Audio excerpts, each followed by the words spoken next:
এই মুহূর্তে আমি দাঁড়িয়ে আছি হাওড়া স্টেশনে। আমরা 6 বন্ধু মিলে ছত্তিশগড়ে বেড়াতে যাচ্ছি। ছত্তিশগড়ে মনপত বলে যে জায়গা আছে সেখানে, যে জায়গাটাকে মিনি তিব্বত বলা হয়। ভীষণ ভালো জায়গা শুনেছি আর কি, তবে গেলে দেখতে পাবো। তো আমাদের সঙ্গে কারা কারা যাচ্ছে দেখুন। আমি আছি সুপ্রীতি, শিখা, সোমা দেবনাথ, সোমা চক্রবর্তী, মিতা। আমরা এই কয়জন যাচ্ছি, সবাই চলেও এসেছি আর সবাই প্রচুর সাজগোজ করে এসেছে। সেটাই আমরা আর কি নিজেরা আলোচনা করছি। ভীষণ মজা হচ্ছে যে একটা জায়গায় আমরা বেড়াতে যাচ্ছি। আর শিখাকে দেখুন কি সুন্দর ম্যাচিং ম্যাচিং করে চলে এসেছে। আর এই হলো সুপ্রীতি। সুপ্রীতি সাধারণত শাড়ি পরে বেশি, আজকে সালোয়ার কামিজ পরে এসছে। ওকেও ভীষণ ভালো লাগছে দেখতে, মনে হচ্ছে যেন কতটা বয়স কমে গেল। এই সব নিয়ে আর কি আমরা খুব মজা করছি, কারণ ট্রেনের আসতে একটু দেরি আছে। আর সবাই আমরা সময় মতো পৌঁছেও গেছি, যার জন্য আমরা খুব নিশ্চিন্ত আছি আর কি। তো হ্যালো বন্ধুরা, কেমন আছেন সবাই? আমার আরও একটি নতুন ব্লগে আপনাদের স্বাগত জানাই। আমরা যে যাচ্ছি আপনারা আমার সঙ্গে থাকুন, দেখতে থাকুন। আমরা যা যা দেখব সবই আপনাদের সঙ্গে শেয়ার করব। এইবারে আমাদের ট্রেন ঢুকবে, এই মাত্র অ্যানাউন্সমেন্ট করেছে। তো আমাদেরকে মালপত্রগুলো নিয়ে একটু এগিয়ে যেতে হবে। আমরা আসলে প্ল্যাটফর্মের একদম মুখটাতে দাঁড়িয়ে আছি। আসলে কোন প্ল্যাটফর্মে দেবে না দেবে সেটা তো জানি না আগে থেকে। তারপর অ্যানাউন্সমেন্টের করার পরে তারপর ছোটাছুটি করতে হবে, সেই জন্যে মুখটাতে দাঁড়িয়েছিলাম। তো ভাগ্য ভালো, আমরা যে প্ল্যাটফর্মের মুখটাতে দাঁড়িয়েছিলাম সেখানেই ট্রেনটা দিয়েছে, শুধু একটুখানি এগিয়ে গেলেই হবে। আর আমাকে আমার ছেলে আর আমার বর ছাড়তে এসছে, আর সবার সাথেই বাড়ির থেকে লোকজন এসছে ছাড়তে। তো যাই হোক, আমরা এবারে মালপত্র নিয়ে এগিয়ে যাই। আর খুব বেশি মালপত্র আমরা না করিনি, মানে খুব বেশি লাগেজ করিনি। আমরা যেহেতু মেয়েরা মেয়েরা যাচ্ছি, তো সেই জন্য প্রত্যেকে এক একটা করে চাকা লাগানো ট্রলি নিয়েছি, যেটা আমাদের টানতে খুব সহজ হবে। আর সেই সঙ্গে একটা করে পিঠ ব্যাগ কিংবা কাঁধে ঝোলানো ব্যাগ, ব্যাস এই দুটো করেই ব্যাগ নিয়েছি। তা না হলে পরবর্তীতে আমাদেরই তো সমস্যা হবে, সেই জন্য। তো এই যে দেখুন, আপনাদের সঙ্গে গল্প করতে করতে ট্রেনটা ঢুকেও গেল। এইবারে ট্রেনে উঠে একদম মালপত্র সেট করে খেয়েই ঘুমিয়ে পড়ব, কারণ এখন বেজে গেছে মোটামুটি ওই 10টা 10-15। কারণ আমাদের ট্রেনটা না অনেকটা রাতের দিকেই ছিল। তো ট্রেনে উঠে আপনাদের সঙ্গে আর তেমন কথা হবে না, দেখা হবে না, খেয়েই শুয়ে পড়ব। দেখা হচ্ছে আবার কালকে সকালবেলায়। গুড মর্নিং, সুপ্রভাত। সকালবেলা ঘুম থেকে উঠেই সবার ফার্স্টে চলে এলাম ট্রেনের গেটের কাছে। আর গেট থেকে যত দূর চোখ যায় দৃশ্যটা একদম শুধু সবুজ আর সবুজ, দেখে ভীষণ ভালো লাগছিল। আর মনে মনে এটাও ভাবছিলাম যে সত্যি কলকাতার বাইরে এসেছি, তাই এরকম সুন্দর দৃশ্য দেখতে পাচ্ছি। কলকাতায় তো আর এরকম দেখা যায় না। তবে দেখতে দেখতে আবার একটু মনটাও খারাপ হয়ে গেল। কেন বলুন তো? দেখুন চারিদিকে কেমন আকাশে ভীষণভাবে মেঘ করেছে, আর জায়গায় জায়গায় বৃষ্টিও হচ্ছে। তবে এখনও নামতে যেহেতু 1-1.5 ঘন্টা বাকি আছে, তবে আশা করি যতক্ষণে নামবো ততক্ষণে হয়তো বা ওয়েদারটা ভালো হলেও হতে পারে। এই যে গুড মর্নিং সবাইকে, আমিও একটুখানি গুড মর্নিং করে। এই যে good morning, good morning, good morning, good morning. বাইরেটা কি একটু পরিষ্কার হয়েছে গো?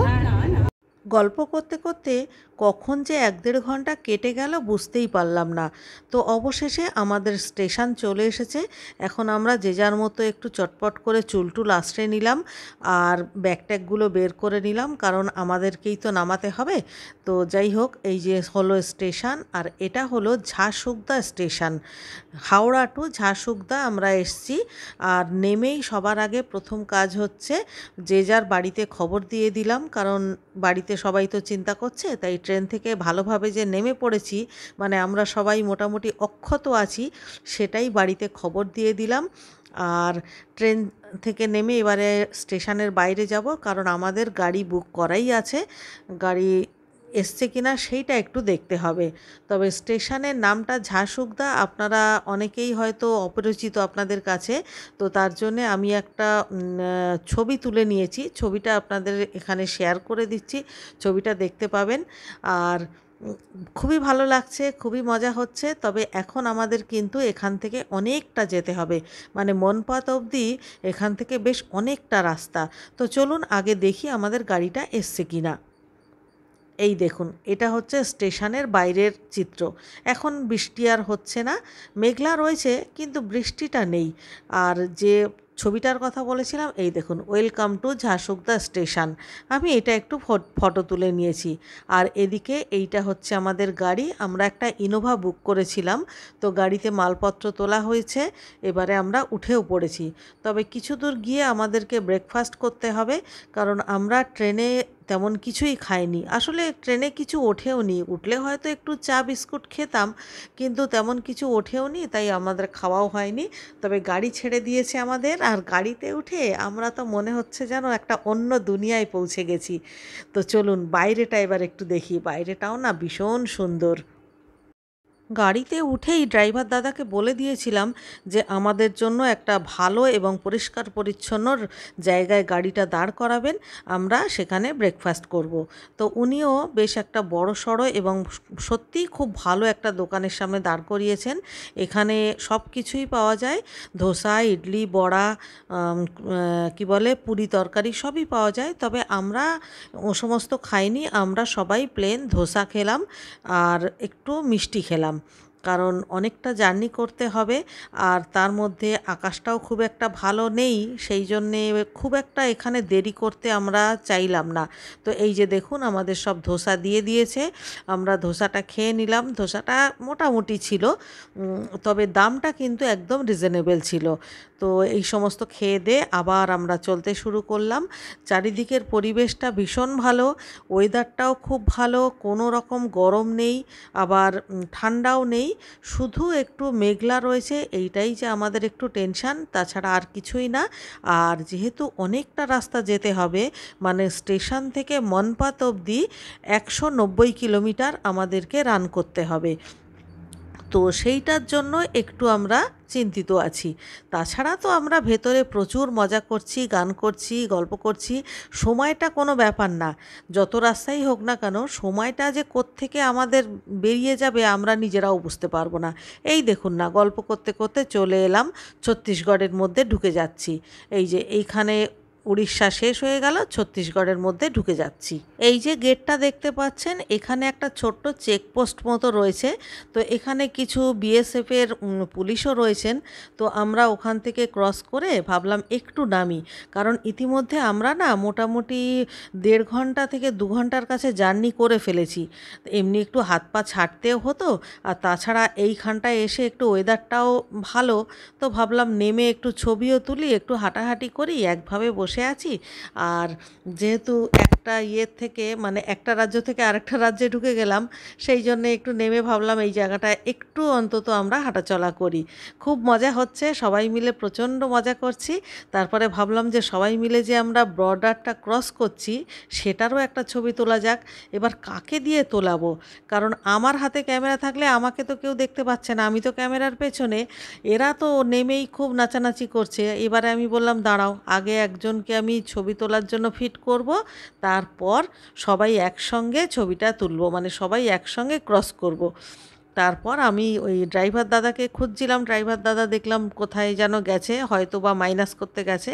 তারপর একজন ওই যে বিএসএফের যে স্টাফরা ছিল, ওনাদেরকেই একজনকে ডাকলাম যে দাদা আমাদের একটা ছবি তুলে দিন। তা উনি আমাদের মেনলি ছবিটা তুলে দিলেন।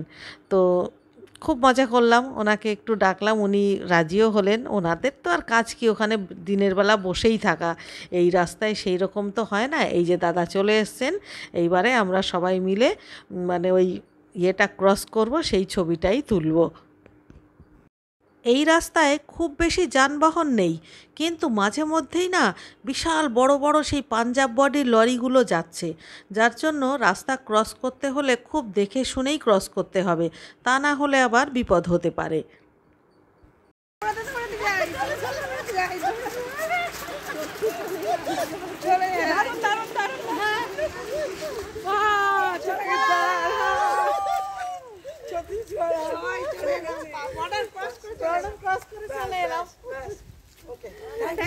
থ্যাংক ইউ ভাইয়া।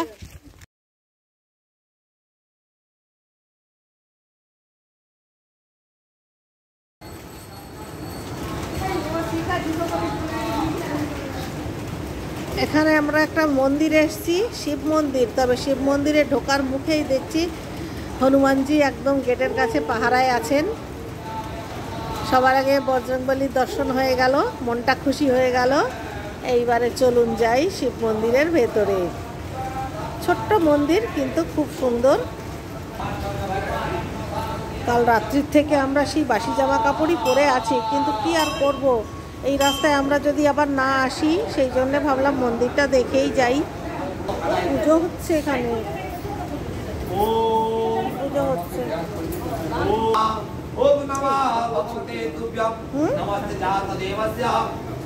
এবারে মন্দিরটা একটু প্রদক্ষিণ করে নিচ্ছি খুব তাড়াতাড়ি করে।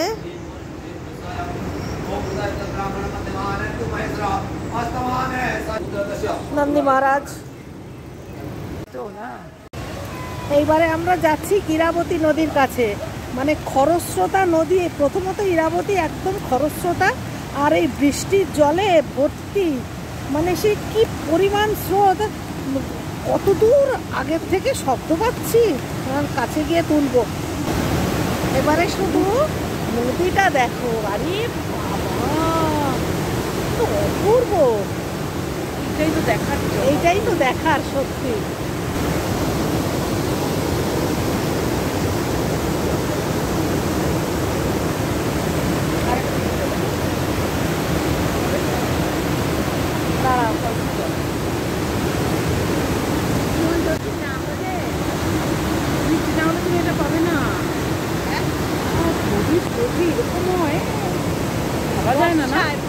বর্ষার জন্যই তো, বর্ষার জন্যে আওয়াজটা কি বলো। আমরা এখন ইরাবতীর পাড়ে দাঁড়িয়ে আছি, প্রচন্ড স্রোত একদম, মানে কিন্তু বৃষ্টি হচ্ছে, তার মধ্যেও আমরা দাঁড়িয়ে বেশ একটু ছবিও তুললাম, ভিডিও করলাম। চোখে না দেখলে সবাই তাও আসেনি, সত্যি চোখে না দেখলে কিন্তু বোঝা যাবে আমরা কিন্তু আমরাও ভাবতে পারিনি। হ্যাঁ, আমরাও ভাবতে পারিনি। পুরো চওড়াটা দেখো তুমি, দেখো সব জায়গায় ঢিলে ঢিলে পাহাড়, কিন্তু দেখো পাথরগুলো, দেখো ঢিলে ঢিলে পাথরগুলো কেমন ভেঙে যাচ্ছে। ওইখানটায় নামলে কিন্তু দারুণ লাগতো, কিন্তু এখন নামতে পারবো না। না না, বেশি সাহস দেখানো একদম ঠিক না। চলো চলো যাই হোক, এখানটা এসে কিন্তু বেশ ভালোই লাগলো। চলো